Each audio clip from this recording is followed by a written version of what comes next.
Hello everyone. तो चलिए हम लोग आज से देखते हैं एक नया सीरीज़। और ये जो सीरीज़ है इसका नाम है आपका द हिंदू का जितना भी ट्रेंडिंग वर्ड्स है उससे रिलेटेड वर्ड्स मैं बताने जा रहा हूँ इस सीरीज़ में। और इस सीरीज़ का जो वर्ड्स होगा वो टॉपिक वाइज होगा।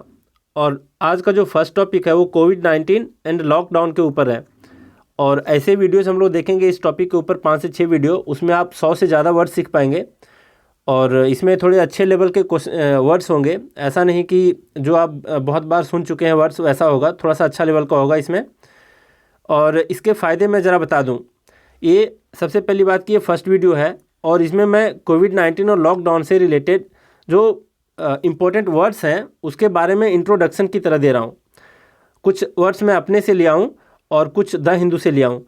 और इसमें आपको सेंटेंस वाइज नहीं मिलेंगे, बहुत कम ही वर्ड्स इसमें मिलेंगे जो सेंटेंस के साथ होगा। और नेक्स्ट वीडियो से आप देखेंगे एक पूरा लंबा चौड़ा सा एक सेंटेंस होगा और उसमें जितने भी वर्ड्स होंगे जो अननोन वर्ड्स होंगे उसके बारे में डिस्कशन करेंगे हम लोग। तो उससे फ़ायदा ये होगा कि आपका कॉम्प्रिहेंशन जो है टॉपिक आपके सिलेबस का वो कवर हो जाएगा। इसको आप बार बार देखेंगे, पढ़ेंगे तो आपको पता चलेगा, एक अंदर से इंसाइट सा क्रिएट हो जाएगा आपके दिमाग में कि वर्ड्स को कैसे कनेक्ट करते हैं दूसरे वर्ड से और वो कैसे रेलेवेंट होता है एक दूसरे टॉपिक से और वर्ड से। इस तरीके से आप पढ़ेंगे तो क्या होगा कि आपके जो इंसाइट क्रिएट होगा अंदर में वो आपको एग्ज़ाम में बहुत ही हेल्पफुल होने वाला है आपके लिए। ठीक है, अब चलिए देखिए ये आपका फर्स्ट वर्ड क्या कह रहा है आज का। तो ये वर्ड है एंटोमोलॉजी। एंटोमोलॉजी का मैं इसलिए दिया हूँ क्योंकि इसका वायरस से कोई लेना देना नहीं है। एंटोमोलॉजी एक अलग तरीके का सब्जेक्ट होता है, ब्रांच होता है जूलॉजी का। एक जूलॉजी का एक ब्रांच है जिसमें आपको पता चलता है कि इंसेक्ट्स के बारे में, आप उसमें इंसेक्ट्स के बारे में स्टडी कर रहे होते हैं। और एंटोमोलॉजी कैसे बना है, इसका एटाइमोलॉजी क्या है। एंटोमोलॉजी का एटाइमोलॉजी का मतलब होता है हिस्ट्री और ओरिजिन ऑफ द वर्ड्स। तो उसके बारे में बहुत बार बता चुका हूँ। इसमें टॉम वर्ड आता है, टॉम का मतलब कटिंग होता है और कटिंग से कैसे पता चलता है, इंसेक्ट के बारे में बता रहा है। तो इंसेक्ट के आप जितने भी इंसेक्ट देखते होंगे जैसे एंट्स हो गया और जितने भी बीस होते हैं, बी मतलब आपका मधुमक्खी, ये सारे वर्ड्स को देखते हैं, इंसेक्ट को देखते हैं, फ्लाइज को देखते हैं, मॉस्किटोज़ को देखते हैं। तो इसमें आप गौर करेंगे सिगमेंटेड पार्ट में होता है इसका बॉडी, मतलब बीच बीच में कटिंग होता है। तो इसी तरीके से ये वर्ड आया, इसके बारे में बहुत बार बता चुका हूँ तो अभी मैं इसको बताना मुनासिब नहीं समझता। तो ज़रा देखिए, एंटोमोलॉजी का मतलब हो गया, आप समझ गए कि ये इंसेक्ट्स के बारे में स्टडी करते हैं इस सब्जेक्ट में। फिर वायरोलॉजी क्या है, तो वायरोलॉजी के अंदर हम लोग वायरसेस के बारे में पढ़ते हैं और वायरल डिजीज़ के बारे में पढ़ते हैं। वायरोलॉजी काफ़ी आपका चर्चित रहा है इस बार, क्योंकि चाइना के बारे में, कि चाइना में एक वायरोलॉजी के ऊपर स्टडी काफ़ी डिटेल से होता है, इसका एक अलग से यूनिवर्सिटी भी है। तो इस तरीके का वर्ड बहुत बार आया है। तो वायरोलॉजी का मतलब है branch of science that deals with viruses and viral diseases. अब जरा देखिए नेक्स्ट वर्ड है आपका नोसोफोबिया। नोसोफोबिया का क्या अर्थ है, तो इसका अर्थ है कि जो एक्सट्रीम डर होता है, मतलब फियर होता है, वो किससे, तो डेवलपिंग ए डिजीज़। बहुत लोगों को ये डिजीज़ अभी हुआ है। तो कैसे हुआ है ये डिजीज़, डर के मारे, उसको भले वो बीमारी कोई है या नहीं, कोई डिजीज़ है या नहीं, लेकिन उसको डर के मारे ये डिजीज़ लग गया है। सुनते ही, जैसे कोरोना वायरस का नाम सुनते ही वो डर सा जाते हैं, थोड़ा सा भी छींक आ जाता है उसको तो वो बंदा समझ लेता है कि कहीं मुझे कोरोना तो नहीं हो रखा है। तो इस तरीके का फियर जो होता है वो नोसोफोबिया है। तो ये कोरोना फीवर से डर नहीं है, ये एक डिजीज़ डेवलप करने से एक डर पैदा होता है दिमाग में, उसको बोलते हैं नोसोफोबिया। नेक्स्ट है आपका मीसोफोबिया। मीसोफोबिया का बहुत सारा नाम है। दूसरा इसका देखिए कौन कौन से नाम है, जर्मोफोबिया, फिर है जर्मेफोबिया, ये ओ था यहाँ ए है जर्मोफोबिया, जर्मेफोबिया, फिर है वर्मिनोफोबिया और नेक्स्ट आपका बैसिलोफोबिया। तो इस तरीके के वर्ड जहाँ भी मिलेंगे तो आप समझ आना कि एक ऐसा फियर है जो कॉन्टेमिनेशन के डर से होता है और जर्म्स के डर से होता है। तो कैसा डर है ये, कॉन्टेमिनेशन, जो बीमारी फैलने वाली होती हैं उसके बारे में डर और एक जर्म्स के बारे में डर। तो अगर एग्जाम में पूछ दिया कि फियर ऑफ कोरोना वायरस क्या कहलाएगा, तो ये सारे को हम कह सकते हैं, लेकिन सबसे ज़्यादा सटीक जो है फियर ऑफ कोरोना वायरस वो है बैसिलोफोबिया। यहाँ पर नेक्स्ट वर्ड वही है, बैसिलोफोबिया मतलब फियर ऑफ कोरोना वायरस। और कोरोना वायरस है कैसा, तो कॉन्टेमिनेशन ये बढ़ाता है और एक तरह का वायरस है, जर्म्स है। फिर देखिए ज़रा नेक्स्ट हम लोग देखेंगे पैंडेमिक, एपिडेमिक और एंडेमिक के बीच अंतर। काफ़ी बार रिपीट हुआ है ये तीनों वर्ड। अब ज़रा देखिए पैंडेमिक, पैन का मतलब होता है ऑल, और एपी शो करता है कि कुछ खास रीजन, कुछ छोटे से लिमिट, तो ये शो करता है ये। अब ज़रा देखिए पैंडेमिक का अर्थ है the world wide spread of a new disease. जैसे कोरोना वायरस जो है पूरा वर्ल्ड वाइड में फैला है, तो इस डिजीज़ को बोलेंगे पैंडेमिक है। और एपिडेमिक क्या है, तो एपिडेमिक का अर्थ होता है कि when a disease suddenly spreads. Corona virus भी सडनली स्प्रेड हुआ है, लेकिन पैंडेमिक से ये थोड़ा सा फ़र्क क्या बताता है, ये मैं बता रहा हूँ कि ये तो स्प्रेड करता है रैपिडली, लेकिन ये कुछ ही रीजन तक क्या होता है, सीमित होता है। जैसे कि डेंगू फीवर आपका आया था दिल्ली के अंदर, इसको डेंगू हिंदी में पढ़ते हैं, डेंगू इंग्लिश में पढ़ते हैं। तो डेंगू फीवर आपका दिल्ली के अंदर बहुत ज़्यादा फैला था एक वक्त पे, तो इसको बोलेंगे कि एक खास रीजन के अंदर फैला है, तो ये एपिडेमिक कहलाएगा। कोरोना वायरस एपिडेमिक नहीं है, कोरोना वायरस पेंडेमिक है। समझ गए। अब जरा देखिए एंडेमिक का क्या अर्थ है, तो ये ऐसा है कि ऐसा इन्फेक्शियस डिजीज़ होता है जो कि किसी खास रीजन में, किसी खास पॉपुलेशन में ये बहुत लंबे टाइम तक रहता है मौजूद। जैसे कुछ खास प्रकार के प्रजाति हैं, जैसे कोई आदिवासी ऐसे भी हैं अंडमान निकोबार में, उसको खास किस्म का एक बीमारी होता है, तो उस तरह के बीमारी को बोलते हैं एंडेमिक। तो ये कह रहा है an infectious disease that is always present in a population for a long time. तो लॉन्ग टाइम के लिए रहता है और हमेशा के लिए मतलब प्रेजेंट रहता है उन लोगों के बीच, तो ये कहलाया एंडेमिक। ये खास पॉपुलेशन के बारे में बता रहा है, और ये खास रीजन के बारे में एपिडेमिक बता रहा है यहाँ पर, ये खास रीजन के बारे में। और पेंडेमिक हो गया आपका पूरा वर्ल्ड वाइड के बारे में। तो आप इसको ऐसे समझ सकते हैं, मान लिया जाए एक वेन डायग्राम छापें, तो ये पूरा वर्ल्ड हो गया, तो ये वर्ल्ड शो कर रहा है आपका पेंडेमिक। और एपिडेमिक मान लिया जाए यहाँ पर कोई एक रीजन है खास, तो ये कहलाएगा एपिडेमिक। और कोई खास पॉपुलेशन है और उस पॉपुलेशन के बीच ही कोई बीमारी मौजूद है, तो उस बीमारी को बोलेंगे हम लोग एंडेमिक। ठीक है। अब चलिए नेक्स्ट देखिए क्या है। नेक्स्ट है आपका आउटब्रेक एंड ब्रेकआउट। इन दोनों के बीच हम लोग फ़र्क देखेंगे कि आउटब्रेक और ब्रेकआउट में क्या फ़र्क है, और ये काफ़ी बार आया है न्यूज़ में।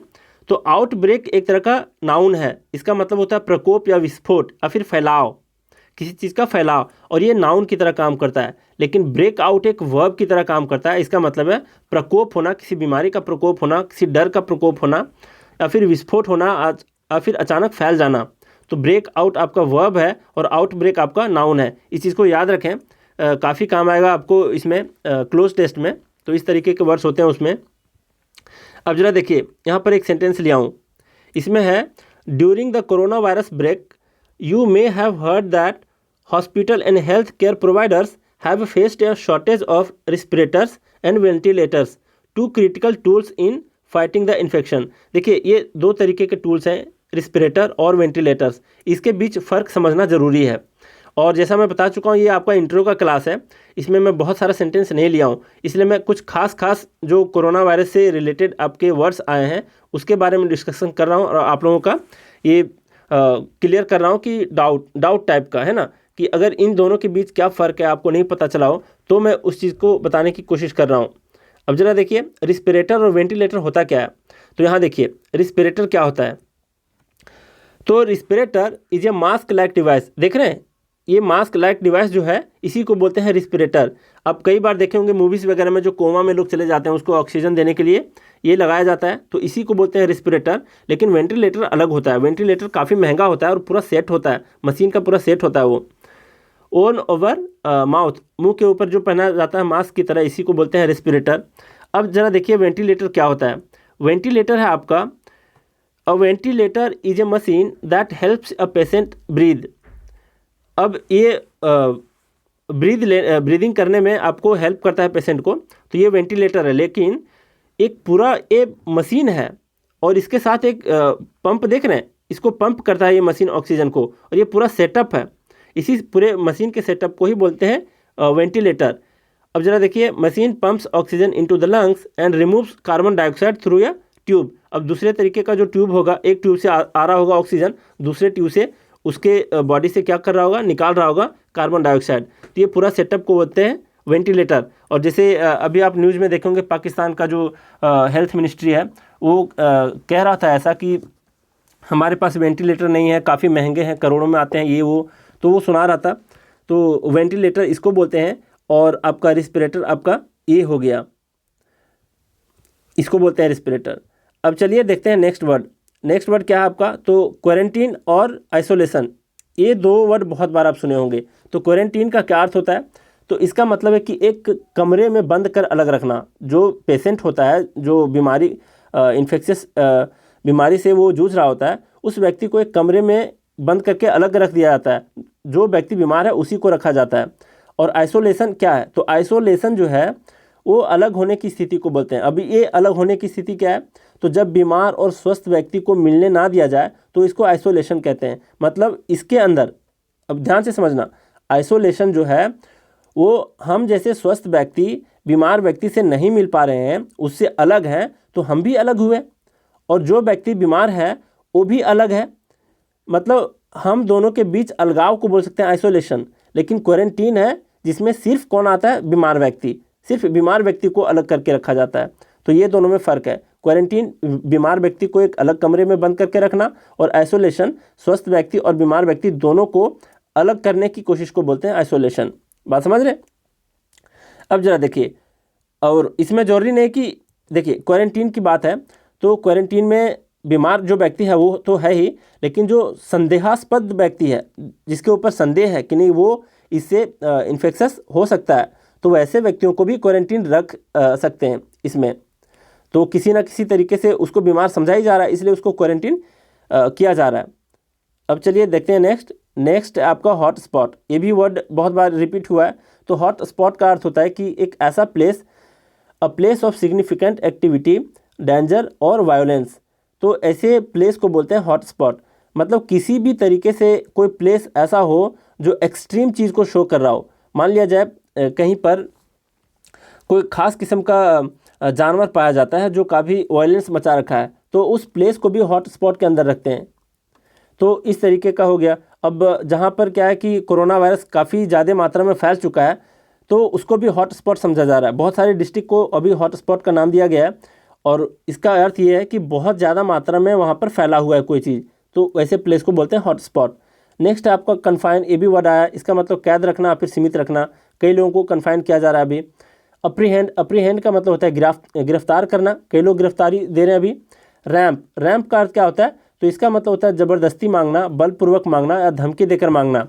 जैसे कि ये वर्ड कब आया था द हिंदू में, कि जब ट्रंप जो क्या करते हैं वो हाइड्रोक्सीक्लोरोक्विन दवा की जब मांग करते हैं मोदी जी से, तो कह रहे थे कि अगर मुझे नहीं मिला तो मैं रिटेलिएट करूंगा। रिटेलिएट मतलब मैं कुछ एक्शन लूँगा। तो तभी ये वर्ड आया था रैंप। मतलब वो क्या कह रहे थे, रिटेलिएट की बात कह रहे थे, तो इसका मतलब है कि वो ज़बरदस्ती मांग कर रहे थे। तो रैंप का मतलब होता है ज़बरदस्ती मांग करना। नेक्स्ट आपका पैट का मतलब होता है थपथपाना, किसी के पीठ के ऊपर थपथपाना और फिर शाबाशी देना। ये वर्ड कब आया था पैट, तो पैट आया था WHO के और चाइना के संदर्भ में। WHO जो है वर्ल्ड हेल्थ ऑर्गेनाइजेशन, वो क्या किया था कि बहुत सारे मायने में चाइना को शाबाशी दिया था।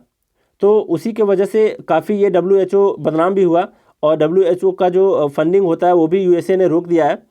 तो तभी ये वर्ड आया था पैट, मतलब शाबाशी देने के टाइम पे। फिर ज़रा देखिए नेक्स्ट क्या है आपका, लॉक इन और फिर लॉक आउट। एक तरह का क्या है आपका ये, तो फ्रेजल वर्ब है। ये फ्रेजल वर्ब का मतलब होता है अंदर बंद कर देना। नेक्स्ट आपका लॉकडाउन का मतलब ही होता है घर के अंदर बंद रहना। फिर आपका स्लेज हैमर क्या है, तो ज़रा देखिए, एक ऐसा सेंटेंस आया था, the government's sledgehammer strategy regarding poor. मतलब जो पुअर लोग हैं उसके रिगार्डिंग नहीं, मतलब ये मैं बता रहा हूँ इसके बारे में। स्लेज हैमर का मतलब तब ये यूज़ किया गया था जब बहुत ही कड़ा कानून लाया गया था कोरोना वायरस के संदर्भ में, जैसे लॉकडाउन को कर देना, बहुत सारे फैक्ट्री को बंद कर देना। तो वही ऑथर कहना चाह रहे होंगे कि जो पुअर लोग हैं काफ़ी इससे अफेक्ट होंगे। तो स्लेज हैमर का मतलब है निर्दयी या फिर बेरहम। तो देख रहे हैं, एक चीज़ यहाँ पर गौर करेंगे कि स्लेज हैमर किसके पहले लगा है, तो स्लेज हैमर लगा है स्ट्रैटेजी के पहले। ये ज़रा देखिए, तो इस तरह से आपके अंदर एक इंसाइट सा क्रिएट होगा कि हाँ, स्लेज हैमर के बाद स्ट्रैटेजी आता है, दो वर्ड्स कैसे कनेक्ट होते हैं, कौन से वर्ड के पहले कौन सा वर्ड आता है। तो ये फ़ायदा होगा आपको ऐसे लेक्चर से देखने से। तो स्लेज हैमर याद रखें, स्लेज हैमर का मतलब निर्दयी या फिर बेरहम। नेक्स्ट आपका सर्ज। सर्ज का क्या अर्थ होता है? तो इसका अर्थ होता है तेज़ी से बढ़ना, फिर किसी संख्या के पार चला जाना। अब जरा देखिए ये वर्ड कैसे आया था। तो corona virus deaths have surge past 1 lakh in Europe. कह रहा है कि यूरोप में 1 लाख से पार चला गया, सर्ज कर गया कोरोना वायरस का डेथ। तो सर्ज का मीनिंग समझ गए, तेज़ी से बढ़ना या फिर किसी संख्या के पार चला जाना। तो हम लोग आज बहुत सारा वर्ड्स को देख चुके हैं। तो चलिए आज का क्लास हम लोग यहीं रैप अप करते हैं। Thank you very much.